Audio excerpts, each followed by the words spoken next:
Bismillahirrahmanirrahim. Bismillahirrahmanirrahim. Dan jemaah sekalian ketahuilah, termasuk kemungkaran terbesar di abad ini adalah demonstrasi. Termasuk kezoliman terbesar kepada umat manusia.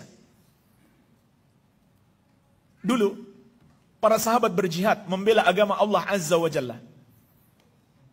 Berjihad membela agama Allah. Dan jihadnya bersama Nabi Muhammad SAW.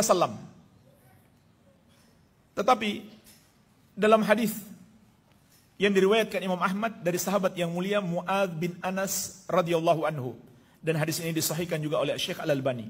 Rasulullah SAW mengatakan kepada pasukan jihad di zaman beliau, "Man dayyaqa manzilan aw qata'a tariqan fala jihada lahu." Barang siapa menyempitkan perumahan atau menyempitkan satu rumah atau memutus jalan atau membuat orang sulit lewat, maka tidak ada jihad baginya. Maksudnya apa? Pahala jihadnya hilang gara-gara menzolimi orang. Perhatikan jemaah sekalian, ini berjihad membela agama Allah Azza wa Jalla, dan bukan sembarang jihad. Jihad bersama Nabi Muhammad SAW. Tapi kalau berbuat zolim kepada warga sepanjang jalan yang dilewati, maka pahala jihadnya bisa hilang. Walaupun hanya menyempitkan satu perumahan atau memutus satu jalan, membuat orang sulit lewat. Sekarang bandingkan dengan demonstrasi hari ini.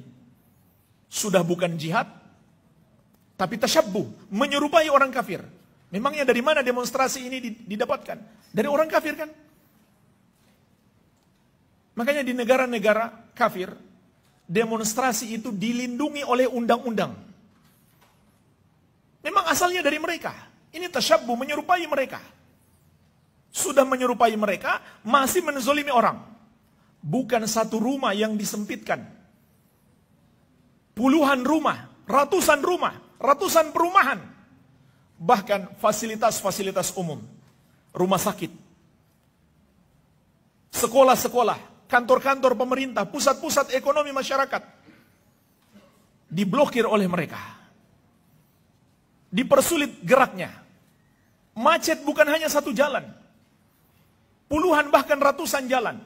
Mungkin jutaan manusia yang mereka zolimi. Macet gara-gara mereka ada demo. Itu pun demonya, walaupun bukan demo anarkis, tetap saja bikin macet. Apalagi kalau demonya anarkis. Terlebih lagi jemaah sekalian, ini yang paling berbahaya dalam demonstrasi. Menghilangkan nyawa seorang muslim. Sama saja. Yang hilang nyawa itu sesama demonstran atau aparat keamanan. Dan dia muslim, ini dosanya sangat besar. Allah Azza wa Jalla telah memberikan peringatan keras. Wa may yaqtul mu'mina muta'ammidan fajaza'uhu jahannamu khalidan fiha wa ghadiba Allahu 'alaihi wa la'anahu wa a'adda lahu 'adzaban 'azima. Barang siapa membunuh orang mukmin dengan sengaja, membunuh seorang muslim dengan sengaja, baginya neraka jahanam. Dia akan diazab dalam waktu yang sangat lama. Allah murka kepadanya, Allah melaknatnya, dan Allah telah menyiapkan baginya azab yang besar. Jangan main-main jemaah sekalian dengan nyawa seorang muslim. Tapi kalau sudah ricuh, sudah rusuh, nyawa sudah tidak lagi berharga.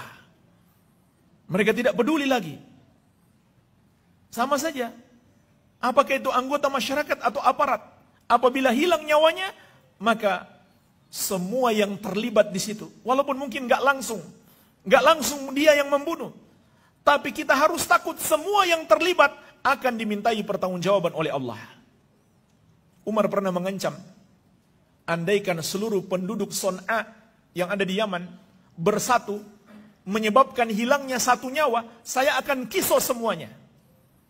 Artinya apa? Semua yang terlibat, walaupun dia bukan pelaku langsung, harus hati-hati jemaah sekalian. Ini bahaya besar. Apalagi kalau yang mereka demo itu nggak jelas. Mendemo hanya karena mendengar hoax, mendengar isu-isu tidak jelas. Ketika ditanya apa yang mereka perjuangkan, nggak ngerti, nggak tahu. Terlebih lagi yang diperjuangkan hanya kepentingan pribadi, bahkan maksiat. Nggak mau ditangkap polisi kalau berzina. Itu kan diantara yang mereka tuntut. Berzina nggak mau diganggu polisi. Jadi yang dibela adalah kepentingan hawa nafsu maksiat, bukan agama.